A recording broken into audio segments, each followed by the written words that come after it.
Welcome, everyone. I am so happy to have you here today. My name is LauraTKelso, and I'm a real estate broker with my own company, Kelso Homes, and I specialize in downsizing. And for many of you who come month after month, I'm just thrilled to see you back. It's wonderful to have you bring your friends. And for any of you who are first-timers in the room, it's just a pleasure to have you. If you're here for the very first time, raise your hand. Okay. All right. Awesome. So we've got a few of you. Welcome. Couple things. Of course, we've got the handouts. You have the opportunity of the note-taking sheet. In addition to the note-taking sheet and the handout, it has the information and bios of our wonderful speakers today. I am just so blessed to continue to get such talented people up on my stage to share the wealth of their information and experience with you. In addition to that, just a huge thank you to everyone who helps put this room together each and every time, and our sponsors and educational partners. I could not do these every month without the help of so many people. Will you just give them a quick round of applause? Yes, I so appreciate all of their hard work and dedication to be here every month. I'd like to welcome one new sponsor, Susie Marsh of SOS Organizing. She is in the back, and you'll have to stop by and see her because I'm guessing many of you may need some organizing services, especially as spring rolls around. So please feel free to stop in and see her. All right, so we're going to go ahead and get started. So as I think about the topics that we handle, I kept getting this idea in my mind of, we often talk about the hurdles that we face in life and how, life throws us a curveball and so many unexpected things that we just never could have foreseen. And because many of my clients, I would say over half of my clients, are single, and many of them did not think that they would find themselves single, either through divorce or through the loss of a spouse, especially when it's an unexpected and sudden loss. It can really, really be entirely life-changing, and how you handle that and how you bounce back is partially based on how you've prepared in the past and the people that you have surrounded yourself with.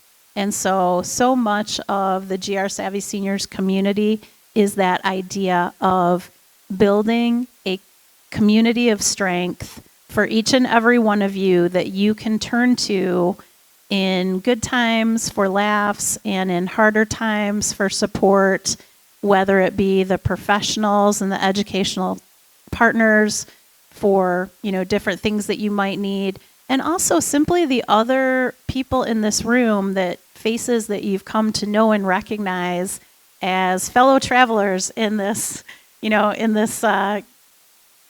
just space of life as we're all getting older and facing these challenges. So I hope that you will also look to each other and introduce yourselves to some neighbors and just get to know these faces, because I think that there is strength and power in those relationships.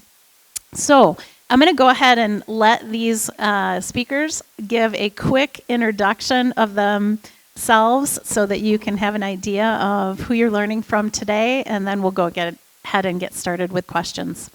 Good morning. I'm Christine Freet. I've been the director for Northview Seniors for almost 16 years. That is my day job. And I also have an escorted group travel company called We Travel, and I've been doing that for 10 years, but trip directing for 23. Welcome. Hi, my name is Alistair Lynch. I have a Farm Bureau insurance agency in West Michigan. A decade of that under my belt, and a lifetime of general contracting experience and other things like that. So I'm kind of a common sense and logic guy that's here to have some fun. Good morning. My name is Christy Buck, and I'm the executive director of the Mental Health Foundation of West Michigan. I've been working in the field of mental health for 36 years, so I've grown up in this arena. And one of our flagship programs, Be Nice, period, is a well-known program, and I'm going to look forward to introducing you to Be Nice and using it in your everyday life. I live in Granville. I am married to an amazing man, and I have 3 amazing kids, 3 amazing grandchildren, 2 amazing in-law bring-ins, and 1 boyfriend that we're getting used to with the 3rd one. So, thank you. Well, welcome to all of you. So, this concept of finding yourself single. And I want you to think of it too that there may be some of you in the audience who have always been single. And that's okay too. I have worked with some amazing clients who have never been married, never been, serious with anyone. And that's a great thing if that's what you've chosen for your life. But I still feel that this idea of even if you've successfully been single all your life, as you grow older and your needs change, it's going to start to look a little differently. And I know I've talked a lot about this idea of, as we do these things in life, we worry about our legal matters, we take care of our financial matters, we're caring for our homes. And usually when there is 2 in the relationship, we have different strengths. And I know in my household, Mark and I have been married, we'll be 29 years this year, so grateful to have that. And there are simply things that I don't feel the need to know because he knows them. And I'm blessed that while I hate to cook, he loves to cook. And while he doesn't enjoy certain projects around the home, I have fun with those. And so there's just things like that, we absolutely complement each other. And I'm going to guess that in most relationships, that is the case. And all of a sudden, if that were to change and half of your yin or your yang is gone, then what do you do? I mean, I know that there are so many things in my life that I would have no idea how to do if I did not have that support and partnership. So we're just going to really touch upon how to build relationships today, how to take care of your home, how to take care of your mental and emotional health. Now, some of the things that I had suggested or thought about tackling in this talk today also had to do with things like finances and the legal aspects of being single. Because we've really covered those in other presentations, we're not going to dive into those as much today, but just know that we have amazing resources right here in this room. Security Benefits is here if you have questions on legal and estate type things. Sherry Hooper of Summit Wealth is an amazing wealth of information on all things financial. So just know that those things are there anytime you want to dive more into those particular areas. So we're going to go ahead and get started. And Christine, it is so hard to believe.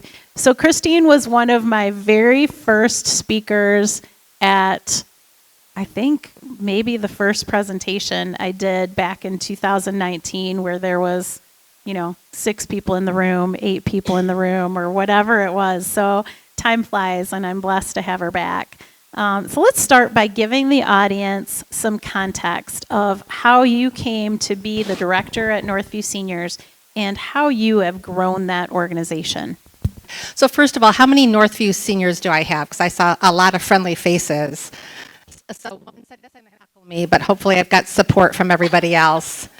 And then I do even have a few We Travelers from my side business who has traveled with me before with We Travel. So there's about a half a dozen of you as well. So this July, I'll be in my position for 16 years as the director of Northview Seniors. I inherited a very small program that was well run and well respected. But because of my experience in the past, I started trip directing 23 years ago, and back then I was considered young. So what happened was I'm on my very first trip. They're with seniors, right? And I'm realizing they're just older than me. So we have the same interests, we have the same passion, but they're just older than me. I was told I can no longer say that now after all these years. But my approach is lifelong learning and engagement. Yes, we do have some aging-related programs, but it's really on learning and engagement. So what sets us apart is really our programming. And we also have 2 generations of senior citizens. So we are a center where everyone lives in their own homes and they come to me for programming. But very few senior centers have 2 generations of seniors. They have 1, and they're typically the older set. So we have people from 60 to 95, 96 years old participating. They come from as far north as Canadian Lakes, Ionia, Byron Center, and the Lakeshore and everything in between. And we're really all about building relationships. That is very important. We are known for our motor coach trips. I run about 25 coaches a year, all day trips in Michigan, Toledo, Chicago, a little bit outside. We also own a 29-passenger minibus. First of all, the motor coach trip, 2 of them coming up is to Port Huron, and another one is the Underground Railroad in Southwest Michigan. Our minibus trips, we offer fun things like a restaurant hop, which is a progressive meal, but also some educational destinations too. We have a lecture series with about 200 to 300 people plus that we hold. We have Judge Sarah Smolinski coming, and we also have a gentleman who's talking about 101 things that happened on the Mackinac Bridge. We have craft classes and all kinds of learning opportunities. We also have luncheons, bingos, exercise classes, weekly programs, and more. So that is a pretty wide range of what has transpired. I'm pretty much open to anything when it comes to programming. So I get a lot of suggestions from our members. I do a lot of research. That's the fun part of my job. And it's just grown organically. We don't advertise. I do have newsletters here if anyone is interested in grabbing one. But it has been just very fulfilling. That is awesome. And I feel like the wide variety of everything that you offer is just wonderful because we have such a wide variety of personalities in this room. And like you say, multiple ages. You know, you don't have to be, and to me, I'm in my 50s and I love the programs that I've attended. They are so, so fascinating and all the things. And one of the things that I've noticed anytime that I've attended anything with Northview Seniors is that your position there is much more than just a job and that you really know the people that come through your door. You greet them by name.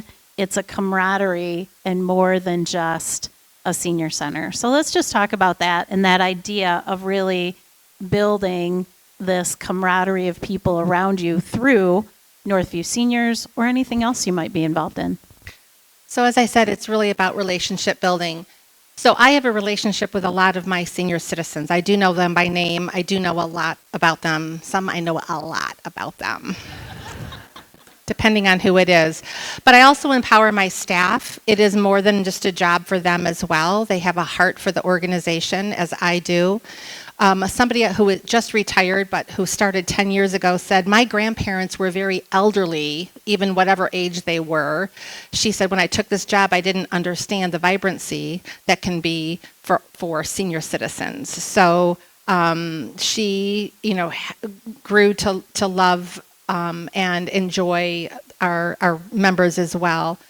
I also really empower volunteers, and their mission is if they're a volunteer ambassador, they are the face of the program and greeting people. I might not be there, but they are there every single week. So that person, that volunteer, building their relationships with our members is important.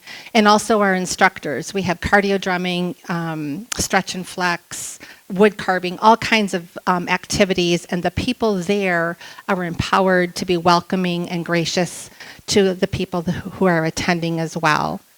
And that is, especially with the volunteers, there is a protectiveness and a pride in the organization. And so it's the word of mouth, spreading the news about Northview Seniors that has really created a lot of growth in the past 16 years. Wonderful. And I think that idea of just really being known by others and being greeted by name is so important, and especially for anyone who has had the support of a spouse for many years and then may not have that, all of a sudden, the idea that other people are really seeing you is critical, and seeing you every day and looking for how you're feeling. So working with the older population is so rewarding, but one of the things that I find most challenging is watching them experience challenges, and including this idea of late life divorce, or especially the death of a spouse. So many of my clients face really significant health challenges or the loss of a spouse. Many of them are looking for my services, not necessarily because they're excited to move, but because they feel that they need to, or it makes sense. And that can be really tough. And so how have you helped people walk through that stage of life, especially if they are finding themselves single unexpectedly? So to me, single is all of that plus more, because I have two sisters who did everything together. They traveled, they spent time every day, and because of one's health and mobility is now in an assisted living and cannot do things on an everyday basis. So although she's been widowed for years, it's really the loss of her sister, who was her daily companion as well. And I work with, we have a lot of people who have moved. They've moved to the area because their kids and their grandkids are here.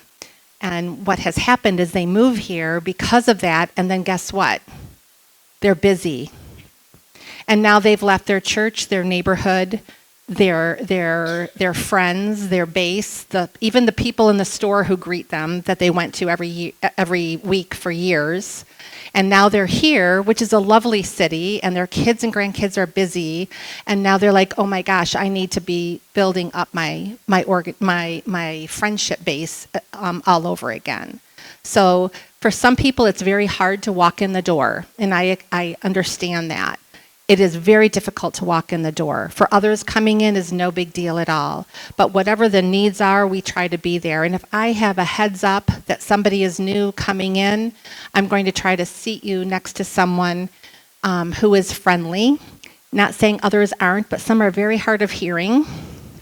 Or they're here because their best friend is here and they want to spend that time with that person. Others, some come to build that friendship, others are doing it to fill their calendar. So really understanding what the people's needs are and reaching them and meeting them at those grounds has really helped with the success of the program, introducing them at events, encouraging them to attend a weekly program.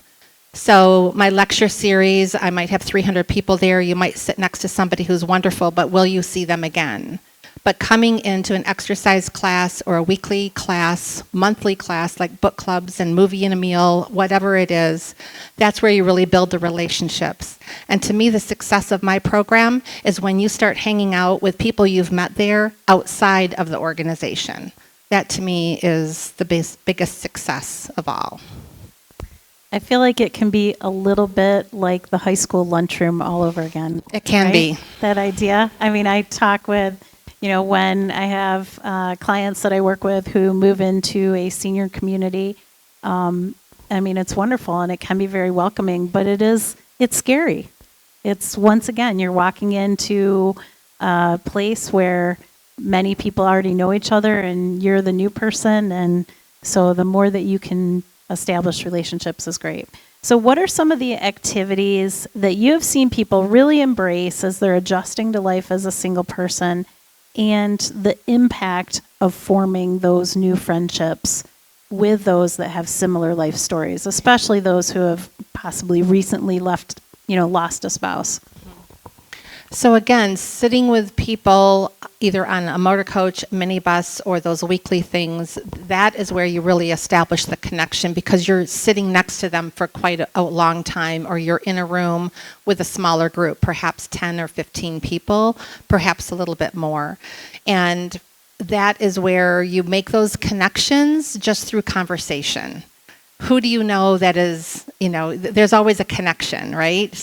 We know somebody in our background at some point. So encouraging those friendships, and it's really, I can do so much, but it's also up to that person to be working hard and taking advantage of those opportunities in which to build that community around you. We had a person through COVID really, really struggling. And I said, I know the people where you live in your condos. And so every Wednesday, it's like, bring your lunch. We're all 6 feet apart outside. And they still now, post-COVID, they still do it once a month instead of every Wednesday. But again, it's those friendships and that base that you can develop through most of those contacts were through Northview Seniors. And of course, they invited other neighbors as well. But that's just an example of a jumping off spot that Northview Seniors can provide.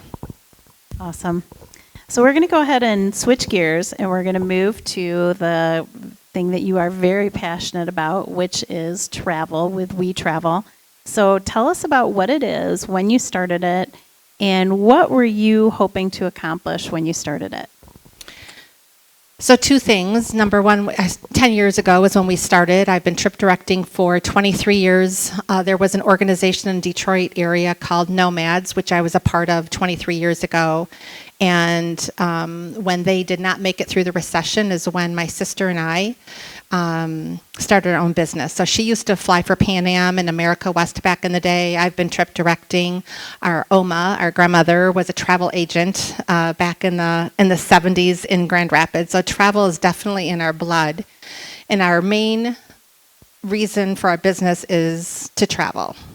We want to travel. We want to travel with you. We want to provide opportunities for others to travel that perhaps wouldn't be traveling otherwise, or perhaps we're one of the many ways that they travel too. So our main goal was to build a travel community, and I am so proud, like the community you have built here, so proud that we are accomplishing that. I want to give an example. A woman named Pat, she's actually from Jackson area, heard of us. We have a marketing method called WOMB, W-O-M-B, and it stands for Word of Mouth Baby. And we ask that our members tell other people about our organization, and that really has worked. So somehow Pat in Jackson heard about We Travel, and she went with us to Antarctica in January. She lost her husband a year ago, and this was a huge step. First of all, Antarctica is a huge step, right? That is not like you either go, oh my gosh, that's so cool, or you hear, what are you thinking? Why would you go there? So there's nothing in the middle about Antarctica. But she signed up for Antarctica, and she was nervous. This is a first trip without her husband. Antarctica is a big step, and she's going with people she doesn't know. So she came to some of our meetings. She signed up, and her roommate ended up having health issues right before and had to cancel. So now she's alone in her cabin, which I would love. Okay. She did not love.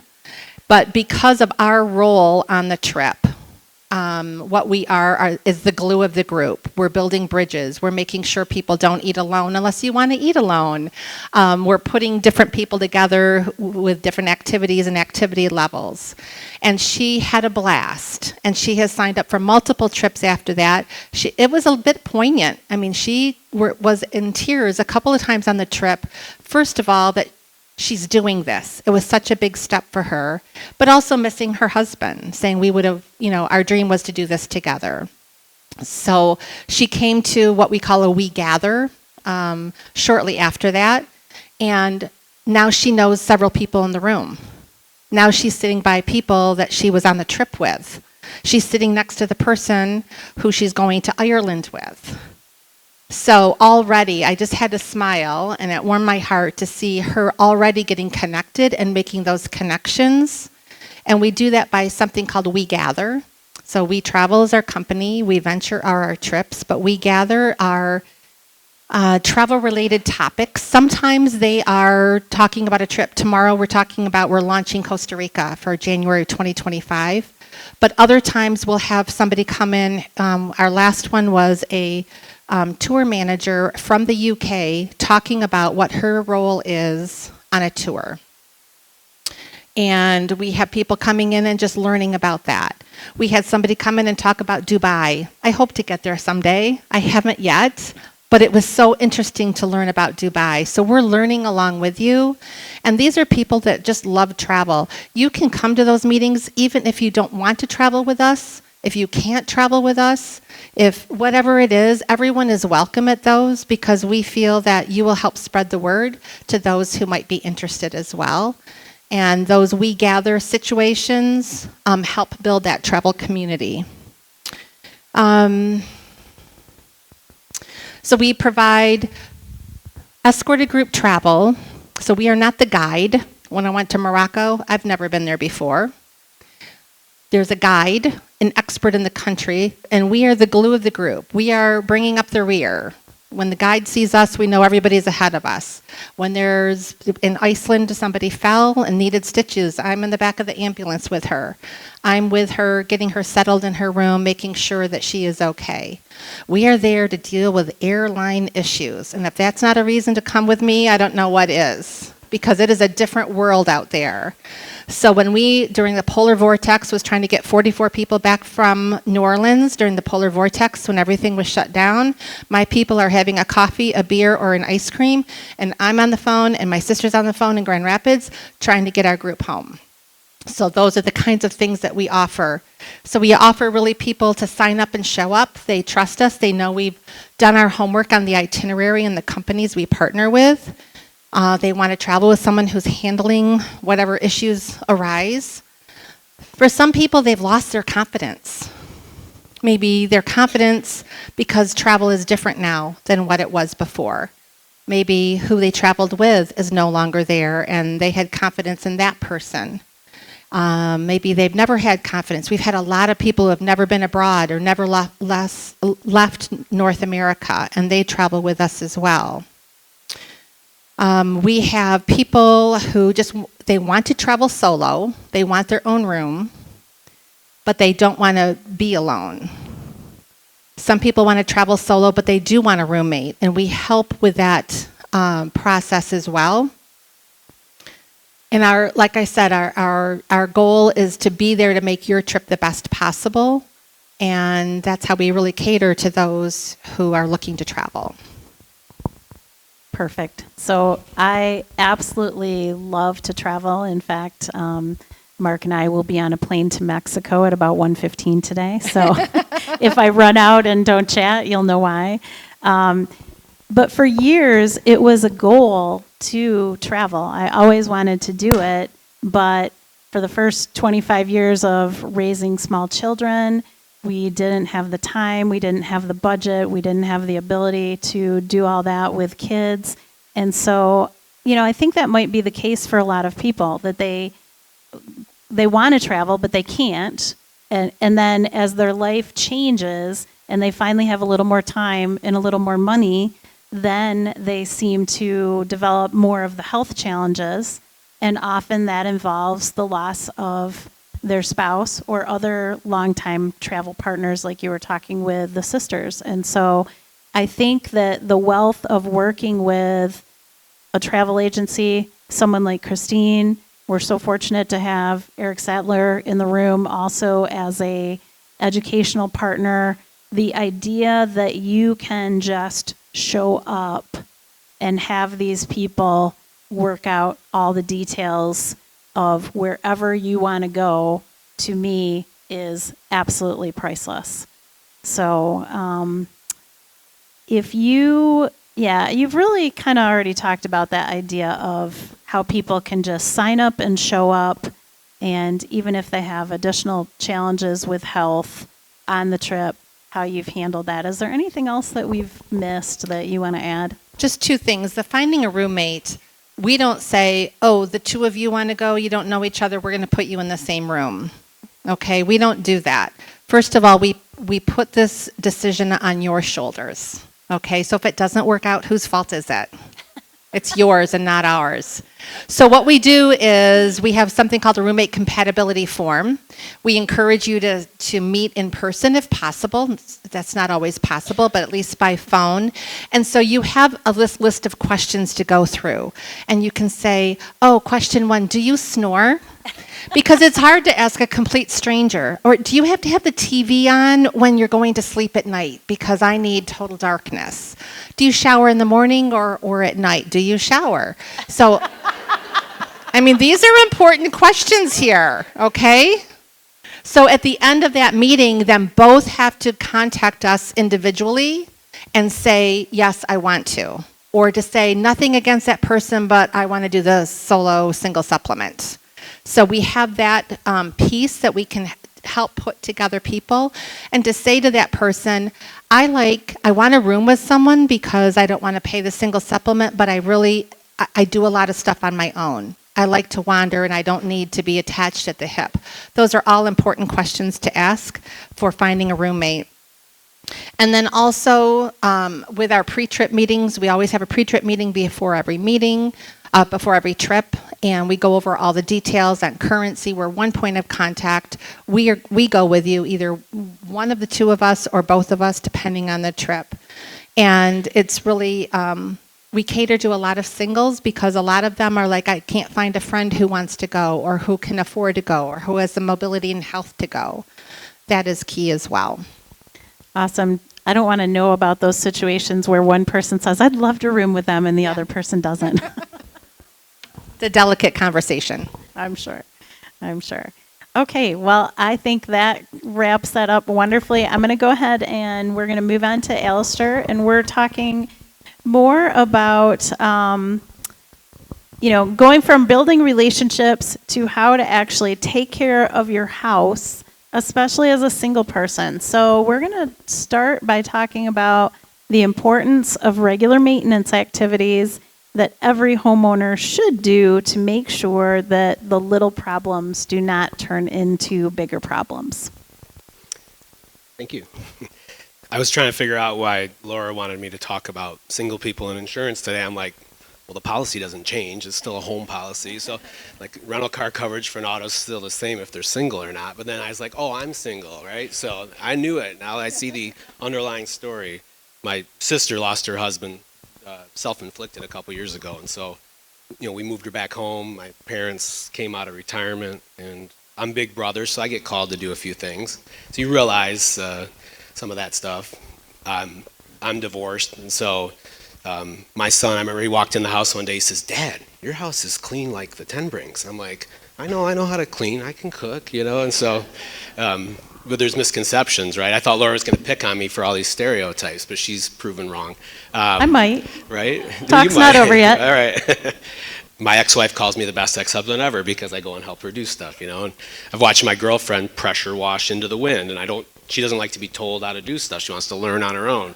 So I tell her after the fact that if you go downwind with the water, so I get it, right? And it's fun for me to come and talk about stuff. But when it comes to home insurance, most of the time I hear people say, I've been paying for this stuff for 30 years, never had a claim, Sometimes it doesn't go the way people expect it to. So I like to talk about, like I mentioned when I first introduced myself, common sense and logic. And so a lot of that stuff will get you to the finish line. But we talk about regular maintenance. Sometimes it's just a stroll around your property. And I think about a home. Most of our claims happen from the top roofs or from water. Those are our two most popular claims, whether it's outside water or inside water. So, just a general inspection, using your eyes, walk around the house, look at the roof. Does it look like it's normal? Do all the shingles look like they're there? Is there siding missing, right? Is there siding moved? Is there an eave, a fascia, a soffit that's bumped up from something that goes bump in the night, right? Those can cause some problems. Outdoor plumbing. I just had a guy that bought a rental property, like an Airbnb. He's from Chicago, never inspected the property. And after a month of owning the place, he called me and says, I think I've got mold. I said, oh no. What do you think it came from? He's like, I'm not sure. I'll send you some pictures. And he sends me a picture of an outdoor faucet, and it's a steel siding, like a barn dominium, and there's rust streaks for 3 feet each side where this thing's leaked for probably years, maybe months. And so I'm like, you probably need to disconnect. The hose was still connected, right? And it's January. I'm like, you probably should disconnect your hose in the wintertime. But that's assumptive, right? That people know they need to do that kind of thing. So outdoor plumbing. I learned last year mice can climb 3 stories up bricks. I know what bats look like when they go inside eaves. So for me, a lot of times outdoor, it's the grasses are knocked over in the fall. We're like, oh, I'll clean it up in the spring. The leaves kind of piled up along the corner of the house and the fence. I see that stuff as gateways to critters. And then once we come inside the house, that's where the fun starts. Drains. I've been inside houses that have been owned for years, and then people move, and then I'll help my buddies move in, and you realize that people don't move the bed away from the wall for 20 years and clean. And so sometimes it's the refrigerator, it's the stove, the dishwasher. To me, it's doing a little routine maintenance, hitting the vacuum cleaner around the appliances. That can cause some headaches. But furnaces, especially that way, filters. To me, I say that's obvious stuff, but I rented for a while, and I was like, well, that's his problem. I'll just let them change the filter. Right? Nothing happened after 3 years, but I wasn't very preventative in my last place. But we see most of our problems inside homes from clogged drains, from, you got a dog that you give a bath in the upstairs bathtub, and next thing you know, your living room's got rain coming down, and maybe some Drano once in a while in the drains. Air conditioners on the outside, going back to outside. I hose my air conditioner fins out once in a while. Gutters, right? So, seen some leaves sticking out. I didn't have gutters on a house I owned. Added gutters, my basement flooded because the water came right down and it was right in one spot. And so, sometimes you think you're doing the right thing, right? So, making sure your gutters move water away from the home. So, but really, electrical outlets, if you've got outlets that don't hold the plug, sometimes that's where we get some fires that start. So, but when we look at, I didn't say smoke detectors and carbon monoxide, right? People, I don't have very many fires. It's water, it's the main thing, and it comes from toilets that overflow because you didn't, check, I plunge my toilets and throw some bleach down, CLR type stuff, but sump pumps, checking to make sure that stuff works. So it's like I'll send you guys a roadmap if you email me. I'll send you a little animated roadmap of what I do on a Saturday morning. So it doesn't take much. So. Well, and that's a good point because, so many of these things that might be obvious to one person are not necessarily obvious to somebody else. We have had the outdoor faucet freeze, back up, filled our basement with water. We've had sump pump issues. I've got a great video of Mark being sprayed and going crazy from our sump pump. That was fun. Our kids had a good laugh over that. But there are so many things, and as we get older, and especially so many of the clients that I work with, if you've been in a house for many years, I have homes that are actually immaculate everywhere else, but then something gets moved in a storage room and you find a problem that has probably been there for years, but it was behind a set of shelves and you never would have seen it. Or for that matter, simply as people spend more time on their main floor and less time in the upstairs or in the basements, that there are things that start to progress and get worse, and they just don't have a reason to go down there. And so it's important to have a set of outside eyes. And often, especially with the outside stuff, it might not be safe necessarily for the homeowner themselves to do these. There are absolutely great resources. Home Repair Services, that is also our educational partner, they will do free home safety inspections for seniors. You just have to sign up. There are also excellent businesses that do it for a small charge that will do a top to bottom safety inspection that's primarily geared towards safety and aging in place. You also have the whole home inspection industry if you want just a top to bottom general home inspection. That is never a bad thing. People always think about that for people who are buying a home for the first time, but it's just as important if you've been in your home for a while to have somebody who's going to crawl on the roof, go in the attic, take pictures, give you a full report of that, of everything that's going on, including proactive suggestions of things that you can do in the future. So I know that in my own life, there's so many house-related items that, like I talked about before, I just don't need to know about because my husband does. So if that were to ever change, I'd really be pretty lost. And so, what are some of the ways that single people, especially women that may not have been very involved previously in home maintenance items, can learn to do certain things on their own, especially if they find themselves single after a period of time? Yeah, I think the internet is pretty amazing. I had a treadmill I couldn't get to work last night, went and bought $30 worth of parts, tested everything, voltmeter, all that kind of thing, and then somebody walked up and said, well, you have to have your hand on this thing or else it won't turn on. I'm like, oh, yeah, that's what I was checking next. And so I go to YouTube all the time. You Google it. I don't care if it's a water heater or a furnace, air conditioner, a stove. Like I can go to stoves that you don't have owner's manuals on. Like how do you set the convection oven? Like it's all in there. And I think that stuff's pretty cool to me. I use it all the time personally. Home repair services is someone I've been involved with also. And you don't even have to. I always thought of it as an income-based service, but they have classes on Saturday mornings. I go there and learn how to do tile work and wiring electrical, maybe some advanced things. But I'll get into it in a little bit on another topic we'll talk about. But for me, the computer is my first go-to. But community-based stuff, I've seen community ed classes on how to do some of that things as well. So, but I like my YouTube; keeps me out of trouble. Yeah, and even the idea of all of those manuals. So my mom turned 86 just 2 days ago. Happy birthday, Mom. She just walked in a little bit ago. And she said, so we went out and got her new phone. And we're there with her husband, who's 86 or 87 as well. I don't remember. And they said, well, where's the manual to the phone? And the guy laughed and says, you don't get a manual. They don't come with a manual anymore. So for all of you who felt, once upon a time I used to be super organized and I had files with every single, manual for everything in my house. Not that I ever looked at them, but just in case I needed them, they were there. And now, so often you don't even necessarily get that.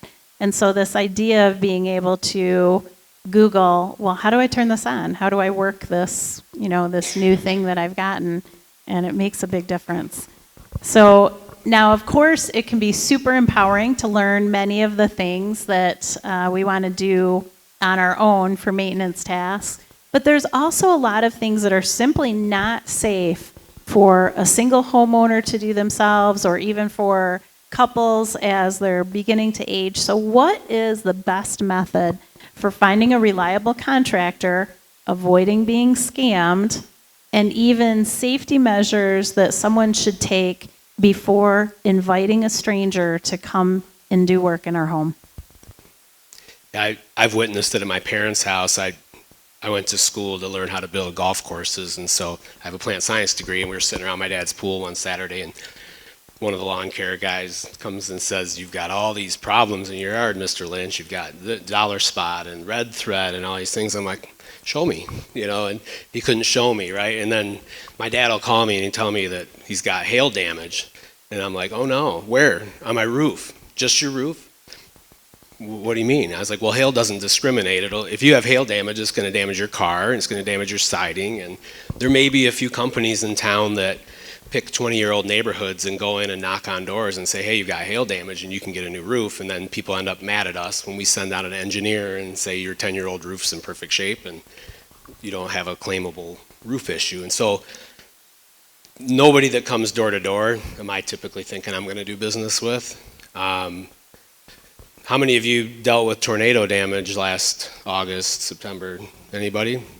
So, I put tarps on 3 roofs personally. I live up in Belmont and watched it come through, and it was a mess. So, were you guys here for Jordan Bush? Did you guys see Jordan? He's an attorney that wore jeans, so I had my suit on this morning. I'm like, I better not, because I don't wear a suit ever. So, because I climb on roofs, I get in trouble for it. But if you have an insurance agent that's 1-800, like that's maybe a first step in the right direction, is maybe find someone local that's got their own rooftop. We know when we have claims, we have to be careful not to say use Cousin Eddie, because if it doesn't go good, they come back to us. But we know who does stuff good. We know who does stuff right.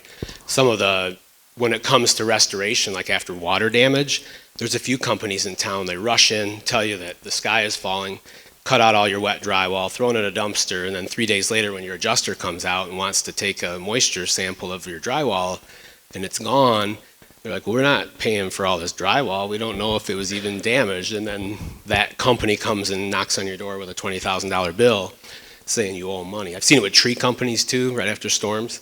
They come in, cut the tree up, move the stumps, get it off, and you think they're from the power company, you don't know. And next thing you know, you get a bill from a bully for 20 grand for tree work. So my first step is don't approve any work until you talk to an adjuster when it comes to the insurance world. But when it comes to just general help, I do all these little tricks. Like my daughter's car was up in Mount Pleasant. I don't really know who the good local guys are to fix cars cheap, because you go into some of these places and they want to sell you 4 new tires when you need a valve stem. And so I'll call the tow truck company and be like, hey, who's your favorite shop in town to do work on the side? And then they'll be like, oh, it's my buddy Joe down the street here. So sometimes I lean on hardware stores. I love to go to a hardware store. They usually tell me who's good. Supply houses, anything, like if I go to Kendall Electric, say, hey, you got a small electrician that needs a little work that's decent and you trust. Like, I like to go to those places because if they say a name, they're not afraid to have the reputation on the line. The Better Business Bureau and stuff like that, sometimes people are paying for those reputations. So, we all get bad reviews. I probably got a couple on my page, and you can't help some people get mad at things, but I think third-party information is better than somebody telling you how great they are. I don't know, just the way I've always worked. But I definitely, me personally, the hardware stores, I think, if I'm in a new town, that's where I like to go. So.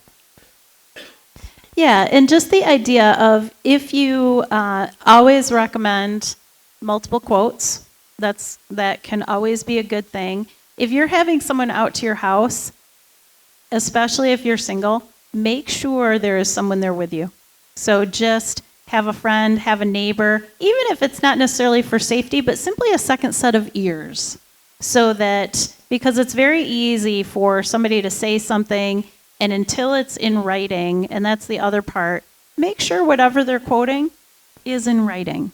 And if it's a job that's time and materials, find out an idea of how long they estimate that job is going to take. And I know from working on many, many houses that, stuff happens, and whatever the job is, it usually takes both double the time and double the cost. So it's not always that the contractor is not a great contractor. There's just other things that go into play. So as long as it's somebody that you find that you truly trust the person and their work, that's, to me, one of the most important things that you can do. And definitely the idea of third party, finding someone your friend used, finding somebody someone else in your family used and was happy with them, in addition to just the Google reviews, the Better Business Bureau. I know I'm part of that, but people don't realize, like, businesses, we pay to be part of that often. And there's so many things these days, advertising, that is essentially pay to play, pay to be the expert. So just understand that sometimes people who look like the expert simply are the expert because they had the biggest checkbook to write themselves there. So be aware of that. And there's different tiers too. Like if I've got somebody that's got something that's maybe something claimable, but it's only $800 or $900, and they're like, oh shoot, we've got guys that are one man in a truck that can do stuff a little cheaper. That top rated Google, they're probably a good company, right? There's a reason they get traffic. So sometimes you get what you pay for. Yeah. I always believe that you get what you pay for. But sometimes it is that difference of, you've got an excellent company that's been in business a long time, but they're very expensive, and there might be somebody who is a one-man show who's going to do a great job, as long as you don't mind waiting a couple weeks for them to be available and knowing that they're going to take a little longer to do the job. So for each job, and sometimes when I'm working with clients and I'm helping get quotes, we'll get quotes from a couple different places, and hey, we can have somebody like McDonald Plumbing, who's excellent, come in and they can get it done with their crew in a week for $2,000, or you can wait a few weeks and, Sam can get it done in a month for $900. So it's based on your goals and what's most important. Never go with the guy who says I can start tomorrow. That's my 5-star tip of the day. He says he's available. I'm like, I know. Yeah, these days, most people, whether it's in real estate, insurance, or anything else, if they have an open schedule, there's a reason for that. So how about some of the key house items that tend to cause the most insurance claims, which we kind of started with those, but what can be proactively done to prevent some of these water, roof issues, sump pump, etc.? Yeah, I had a house that someone I know purchased a couple years ago, and I was with the inspector, followed him around, everything checked out. 3 weeks later, the basement's got 2 inches of water in it because there's a 2-inch hole next to the furnace where the condensation drain goes in, and it backed up. There was no sump pump in that house. You would never have thought to have done anything. City water, it was a PFAS neighborhood, so they just redone a bunch of things. But at the road, tree roots had gotten in. So I think for me, I do it personally. Even if I had a septic system that was put in backwards, and it was a '05 house. They built them a little fast then. And my buddies tease me because I think I bought Kellemeyer Plumbing 3 trucks up in Rockford, and with the money I spent trying to figure it out. But paying that money for, it depends on where you live. If you live in a cornfield, you might not have to get your septic or your drain lines or sewer lines cleaned out. Like they've got a machine that goes through and spins and it takes tree roots and things. If you've got a 100-year-old maple tree in your backyard, that's probably something that's $200-300 a year, and just put it behind you, because the damage it can cause is far more expensive than that. So again, I'm the guy that likes putting a little Drano down my sink every quarter. The laundry tubs, we see a lot of damage from those. There's a lot of lint, the dryer vents, right? That's, if we do have fires, it seems like if it's not in the kitchen, it's from the dryer vents not being maintained. Checking outside the house where it meets the cold air that collects on those fins. So, but like I said earlier, water and roof is my biggest thing. So I have a gentleman I know that does inspection. He does a full-blown home inspection for like $400 or $500, but he'll do kind of a drive-by for a couple $100. So if you're not sure about something, a few $100s every couple of years to have him get in the attic and him on the roof. So I'll explain it in one of our future topics here, but the things that happen fast are easy to spot and easy to fix, but the stuff that happens slowly are sometimes where problems pop up and cause bigger, more expensive things.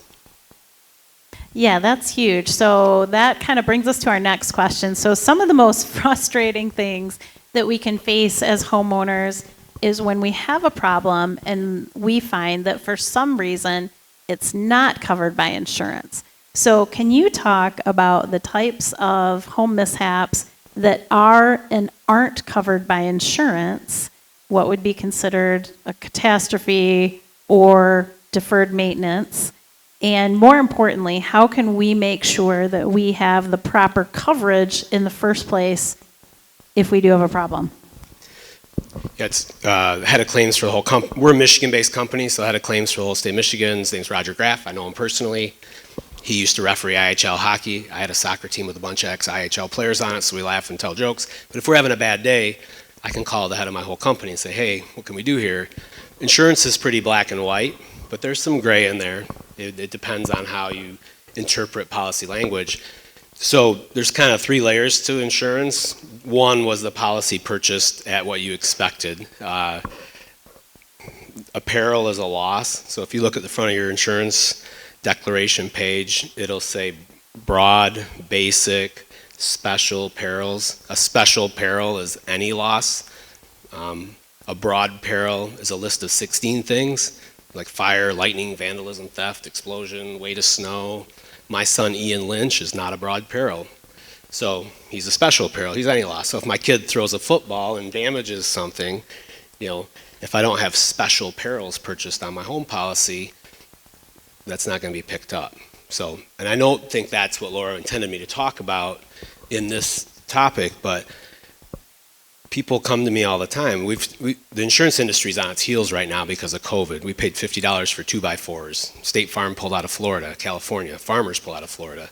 Citizens is flying drones over neighborhoods, and if there's even a shadow of a tree branch, they're canceling policies. So, like the national carriers, even Farm Bureau, we've had to make some changes. So, they're really paying attention to things these days, and so guess what happens when you go through 2 years of COVID and $50 2x4s and rental cars that are extended for a year? The rates go up, right? So I've seen double-digit rate increases, and we're only in Michigan, so we've got our butts kicked, but not as bad, and so people are shopping. So you got to be careful when you shop around and make sure that you got something that's similar. Basic perils is fire, water, and a couple other things, and we see that on rental properties. But I've come across people that live in $800,000 homes in Forest Hills that have basic peril coverage, and they saved $1,000. My dad saved $1,000 with his old agent. I said, Dad, you don't save money with insurance. You just reduce coverages, right? Or you increase your deductibles, right? So just, if you're ever out shopping insurance, be careful and make sure you've got the right coverages as far as the basics. But as far as people get mad because they're like, well, it wasn't covered, right? And so insurance is designed to happen to fix things that happen fast. So if my kid drives the lawnmower through the front door, covered, right? Car hits your house, covered, right? Roof crashes in, covered. But if you had a roof leak next to your chimney for 10 years and that part collapsed and then it takes out the next 2 floors, we'll cover the next 2 floors, but the part that you should have maintained, they might pick on you a little bit. So there's a lot of homes being purchased right now that aren't getting inspections done. And I mentioned the roofing companies knocking on doors saying you could get a new roof. Did I just get cut off? Mine? No. So, well, they say I talk too much. So, but you know, there's right. So, there's a lot of focus right now on roofing in insurance, and so you got to really pay attention to what you're buying. I get a lot of people buying their first home. Right now, the market's tough, so they're buying in areas that aren't as nice. Going to fix it up, and 30 days later, they're calling me going, my roof leaks and things like that. So we're not an extended warranty. We don't mow your lawn.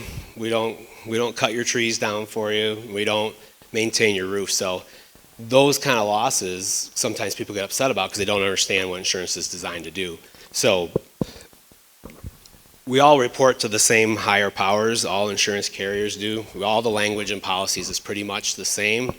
There's a few add-on coverages, and the biggest one for me, everybody always thinks it's sump coverage, but it's sump and drain coverage. Some companies offer standard coverage. We do for like $2,500. Well, if you've got $1,000 worth of bamboo flooring in your basement, that's probably not going to get you to the finish line. So sump and drain. From 1998 to 2018, most high efficiency furnaces have a little white PVC tube that goes down to the floor and drops into 2 1/4, 2.5 inch PVC. That's where any water damage I've ever had in any of my homes comes from. It's not from the sump pump sitting over in the corner. And so that's where the tree roots and stuff like that come into play. But for me, if you have a finished basement, go check your coverage for sump and drain, because even if you don't even have a sump pump, you've got probably a chance that you've got that kind of water comes up slow. So if you had a broken pipe in the 3rd floor and you've got a $500,000 house, chances are you're going to have $500,000 worth of coverage for a broken pipe upstairs if it floods your basement. But flood water, any groundwater that comes in, that's a flood policy. It's pretty rare that most people have that, but that sump coverage, it's sump and drain, so that's probably our biggest gap in coverage where people get upset. And then tree coverage. You can get an enhanced tree policy or enhanced coverage for really all ornament, shrub, and tree. And most standard policies, if it doesn't hit anything of value, there's no coverage. My buddy lives on Grand Haven Golf Club. He had 25 maple trees fall down in a windstorm, and it didn't hit anything, so he had to clean up 25 maple trees. So if it just touches the gutter, if it comes across the driveway, most companies will clean it up and get it off of the item, but they won't remove it. So you can enhance coverage for trees to have it taken away. There's still limitations, and people get upset. Like, I've mostly lived in cornfields, and I don't have trees, so the insurance industry is not going to treat you nicer because you decided to build under a bunch of 100-year-old oak trees. So just know that there's a chance there you could have some gaps. Yeah, so let's talk about that because in Michigan we do have a lot of storms and a lot of tree issues, and I often get into situations where there are disputes among neighbors because the tree issue really came from the neighbor's tree. And talk a little bit about how that works in terms of who pays for those. Yeah. Turns out I was my first client, and I used to own 2 boats, and one boat saved the other boat in 2014 from a windstorm, and my boat was at a storage unit. The tree came from the neighboring property, and it crushed my old boat and saved my new boat, I was like, all right. And so I'm like, well, somebody's writing me a check, and my claims adjuster was like, yeah, you are. You're like, it's your boat. You insure your own stuff. And so if you've got neighbors with big loomy trees and you don't like them and you've talked to them and they're like, I'm not cutting them down, you know, and you just don't know where to go next, we usually recommend attorneys serve in a letter to say, hey, we're uncomfortable with this tree. But if you don't take it to a legal level, we have some people. I don't want to get into the Hatfields and McCoy of trees, but there's people that love their trees and some people don't. There's property line rules where you can go up, but usually those don't make for an invite to the 4th of July picnic. But it's your responsibility to repair, even if it's your neighbor's tree. Like my little sister, actually, her neighbor's an attorney friend of mine, and she's like, yeah, I just put up a new fence from your sister's tree. I said, did you get any money out of her? She's like, no. And really there was no money to get because it was her fence that was damaged, even though it was my sister's tree. So we insure our own stuff. It's kind of like the no-fault auto insurance. We don't worry about the other guy, but that usually is a fun topic. Yeah, so if the neighbor's tree falls on your house, we're responsible. Yeah. Our insurance is responsible. Unless we've deemed that tree a neglectful situation where somebody said, hey, you need to cut this tree down, and it wasn't done, lack of, just bad luck doesn't constitute that person's responsible for that damage, even though it's their tree. So Yeah, never fun. So just things to look out, certainly in the real estate realm. The tree roots thing has been a huge thing that I've come across in many homes. It's something that you don't always think about. Also, if you're in the city of Grand Rapids or a lot of the older homes, lead pipes that may have gone from the house to the street that you just may not know of. And sometimes there are programs with the city that they will pay for a portion of that to be replaced or even all of it in certain areas. So there are certainly things that can help you with some of these costs, but the key is to be proactive and not reactive in hopefully spending less money to fix those things. So, all right, so we're going to go ahead and we're going to move on to Christy. And Christy, I saw you talk at the Advocates for Senior Issues meeting, and I was just so impressed with everything that she had shared. And so if you can begin by telling us the history of the Be Nice program that you started and what that acronym stands for. Sure. So again, I've been in the field for 36 years.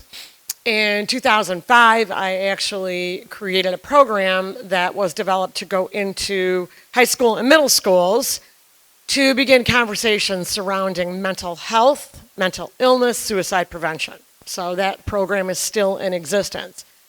So it was in 2010 that I was actually teaching the program that day in a classroom, and there was national attention brought to the loss of a young man who took his life.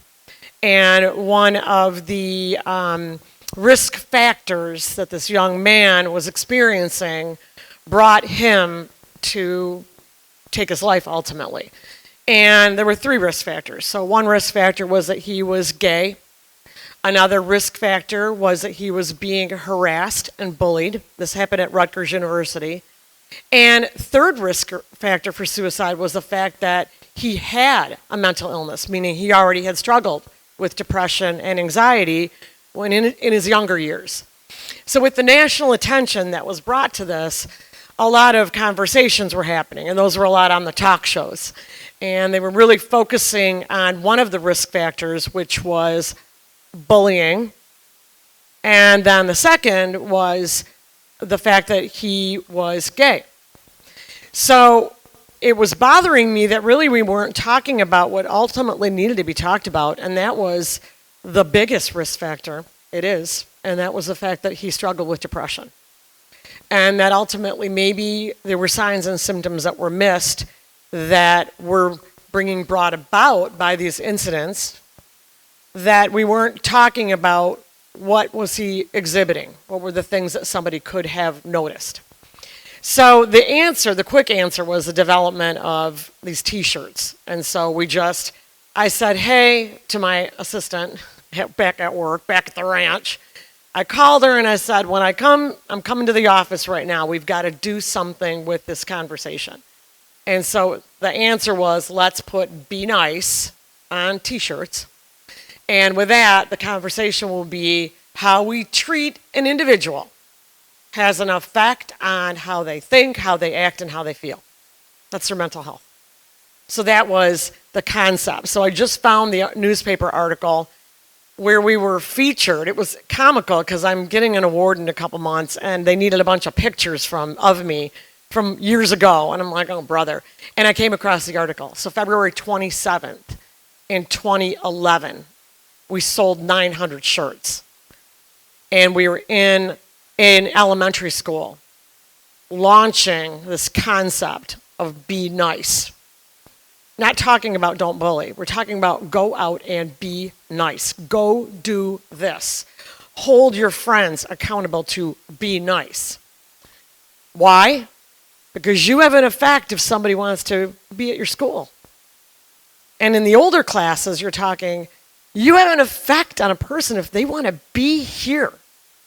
If they want to live. Those are big things in high school. So that was what was behind it. 9 months later, we were doing another assembly, and with that assembly, it was like, it's great, seeing the t-shirt, be nice.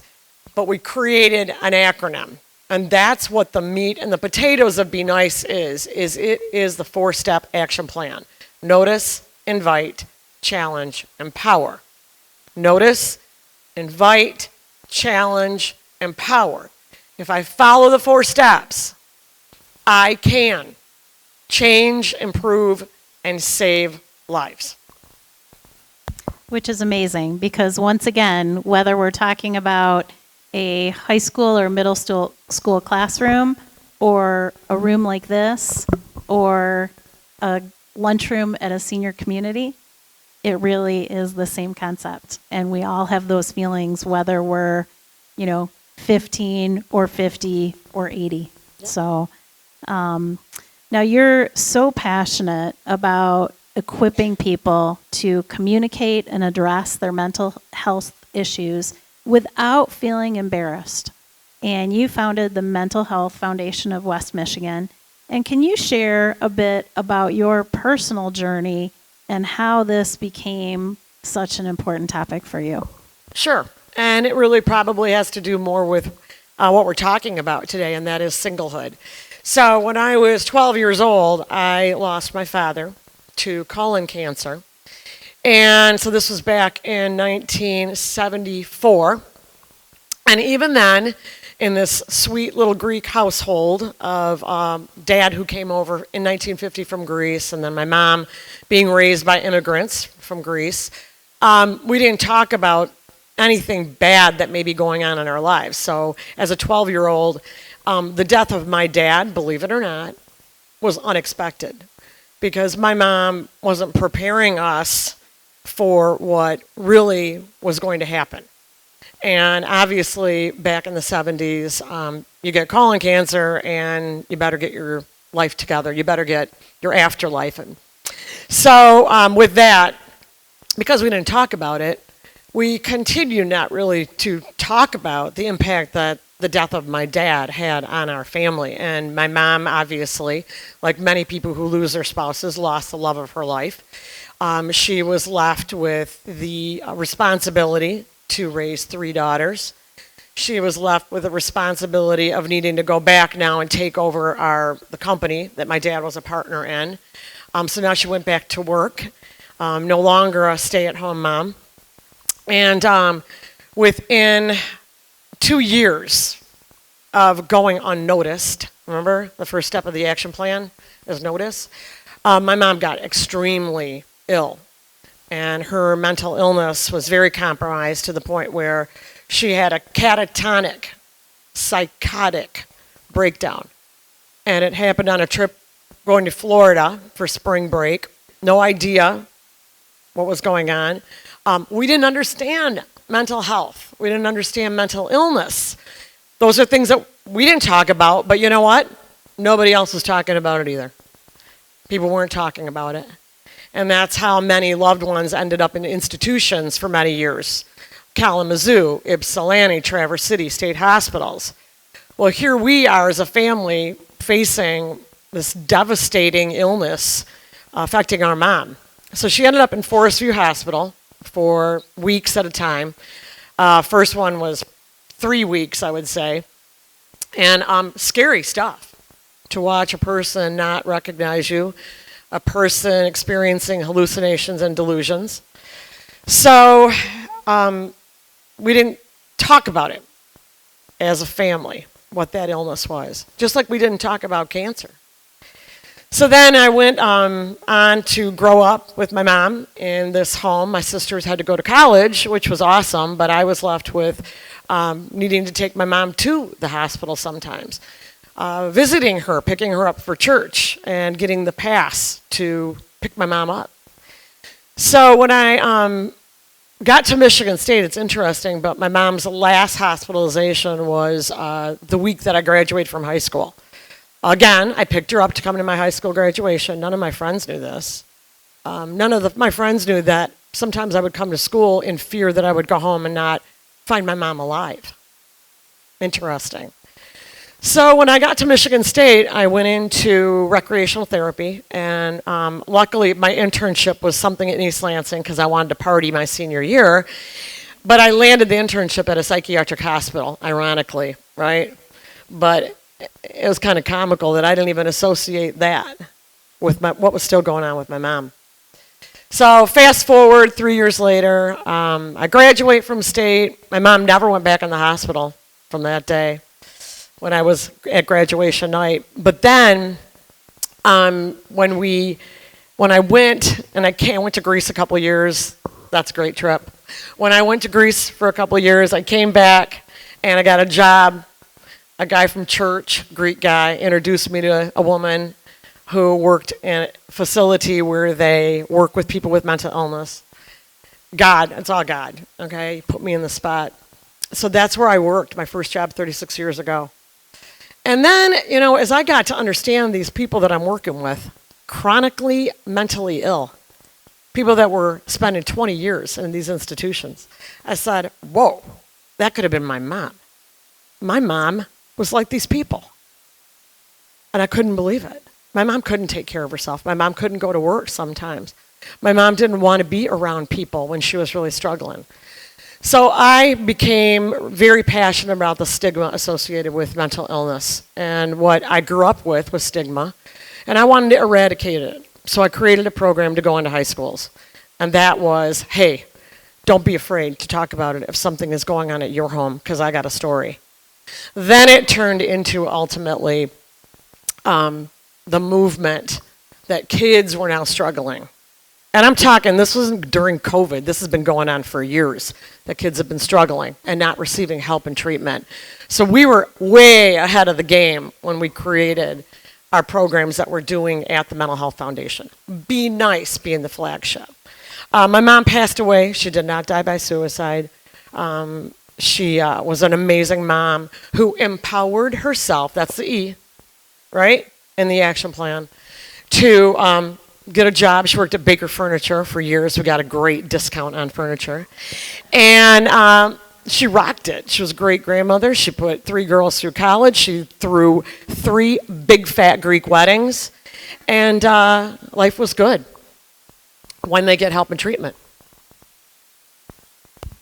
And that is so important to just be able to talk about it and address it, because I don't think that, any of us in this room haven't either had emotional and mental struggles ourselves or known someone very, very close to us who has. And I think it's just that idea of not being embarrassed to talk about it.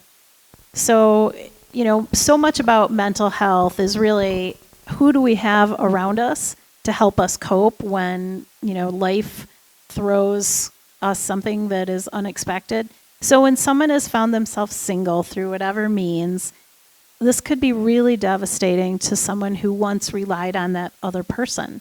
And explain the concept of silos and how that relates to mental health. Well, one way also of looking at silos when I saw this question is we tend to silo mental health into populations too. So, you'll hear a lot about youth, then you hear about teens, then you'll hear about college students, and then you'll hear about middle-aged men, and then adults. And what I like to look at is let's stop siloing mental health and let's get to the whole population of people that when someone is struggling at the onset of their illness, believe it or not, it can look the same if I'm looking for the clues and warnings that someone may be starting a journey with a mental health concern. And those are 3 things that I'm going to be looking for: going to work, going to school, attending things that I typically attend.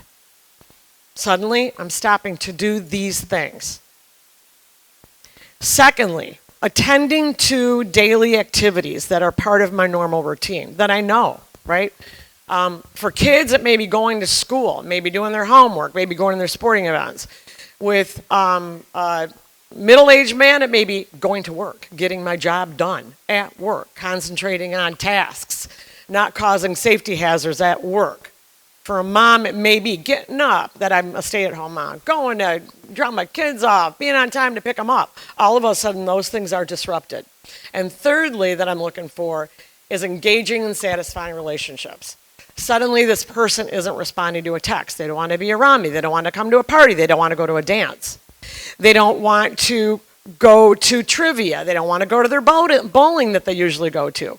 Or for elderly, older adults, suddenly they're not responding. They're not calling people back. They want to be alone. They're isolating themselves. So those 3 things I'm very passionate about, not looking at who this person is, but looking at I am noticing that they're really different from their typical self. And unfortunately, with older adults, oftentimes, depression, anxiety are dismissed, especially depression. You're slowing down. You're getting older. Older adults are going to tend to slow down. Well, maybe it's not slowing down. Maybe it actually is something that's going on with my mental health. Maybe I'm experiencing depression.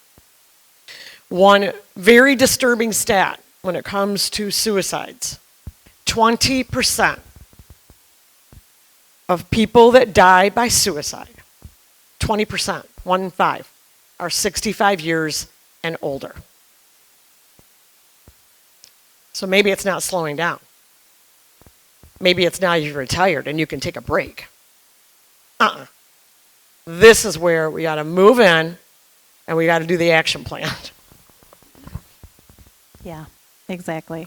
So one of the things that I found really fascinating in some of the material that Christy had sent was about the changes in the brain activity of a depressed person and how it can actually be completely measured in a scan. So tell us more about what that looks like. Well, typically insurance companies will not cover this scan. So this is why education of being able to notice changes, right, is important. But in a PET scan, and usually when I'm doing an hour-long presentation with a PowerPoint, I show the scan. And the scan will show a depletion of certain chemicals in the brain when someone is struggling with their mental health. Specifically with depression, you can see on the scan, the colors actually change to a more bluer brain because what's missing are the serotonin, the dopamine, those things that make us more alert, right? That help us to be happy, that help us to want to be places, to be around people. And so when, like my mom's brain was very blue. very blue for 2 years. And then unfortunately, she got sick, that now there was a spattering of other images. She did not have the test. I just know this because I know mental health, but her chemistry, her brain chemistry had changed because now she was experiencing psychotic features. All right? So this morning I was watching the Today Show. I always watch it and get a lot of information on there, I'll tell you. Usually it's always good. I try to turn off about politics and stuff. But today Maria Shriver was on talking about, she's doing a lot of book writing and research regarding older adults. And today they talked about menopause. So this was for all the women. And it actually is. It is happening in your brain. So it's not your ovaries, it's not everything else, your female organs. It is brain. And it's how the chemicals are firing things off. And they said that even during menopause, sometimes your brain will go in the opposite direction, and all of a sudden you can become this empowering woman. I think that's what happened to me, because yes, I did go through menopause. But it was amazing to hear this, that all of a sudden you can, yes, your personality might change to become more bold, more empowering. So, good news. That is super interesting. So we're actually we're getting short on time. So I'm going to go right to the fact that I know that we are only scratching the surface of this, this whole subject, and it's such an important subject. But what are some of the very best things that we can do if we notice a friend or family member and we think that they're starting to struggle, we're not sure? How can we find out more about your program and just ways to gently step in and see if we can help this person? I love it. And this is how simple it is. So when you are noticing changes in those 3 things that I mentioned, this person isn't typically coming to the presentations that are happening once a month, put on, that we're all here today. This person isn't typically, they're not coming to church. Or when they come to church, they sit in a different spot and they're isolating themselves. They leave immediately. I am noticing difference in this person's behavior. I'm noticing things that have changed from what's typical. I'm going to invite myself into a conversation. And what you do is, you make a call, you go over for coffee, you sit down with this person, face to face, and you say to them, Sally, you typically come to church and you come right up and sit by me. I have noticed recently you're not sitting by me or you're not coming to church, and I'm really worried about you and I'm concerned. Is there anything going on right now that I can help you with? That's the start of the conversation. And it could be that Sally's going to say, nothing's wrong. I'm just, tired. I want to sit in the back. I understand, but will you sit with me next week? I miss you. I want you there. Whatever it is. Name 20 things. But the biggest step in this action plan is not stopping after you're noticing. Because what happened with my mom, everybody noticed. Everybody noticed changes in my mom's behavior. And what happened was she wasn't invited anymore. Well, your mom didn't want to come to things. Your mom would say no. And it makes me want to cry right now because I know how lonely she was. And a lot of her entire friend group were friends because it was a couple. It was my mom and my dad. And suddenly, she wasn't invited anymore because she had said no. And so when you know that somebody is struggling, and this is really important, it is important, keep it going. Don't give up on that person. Keep inviting yourself into that conversation. Challenge them. Come on with me. Challenge them to maybe get help and treatment. One more comment. I was in, my friend had an appendicitis attack. She was my coworker in Minnesota. So we're at the hospital. She had to share a room. And next door to her was an elderly woman who had been hospitalized because she was crossing the street and ended up walking in front of a car, was not injured, but they were concerned about her mental health. And I'm listening to the conversation going on next door about suicide. And this woman there was a social worker about to sign her out of the hospital. And she left and she goes, great, you're not thinking about suicide, that's good, we'll do another check. She left. I walked over there and I said, I don't mean to get in your business, but I want to give you one phone number and I want you to have it at your bedside all the time if you're ever thinking about suicide. It's 988. It's a phone number that you can call at any time, 24 hours a day, 988, and you can have a conversation with a clinician. I'm in a distressful situation, I'm thinking about suicide. Maybe it's a loved one that you're concerned about. I've got my son, he hasn't been going to work, I know he's struggling, I'm concerned, can you help me with the next steps, what should I do for him?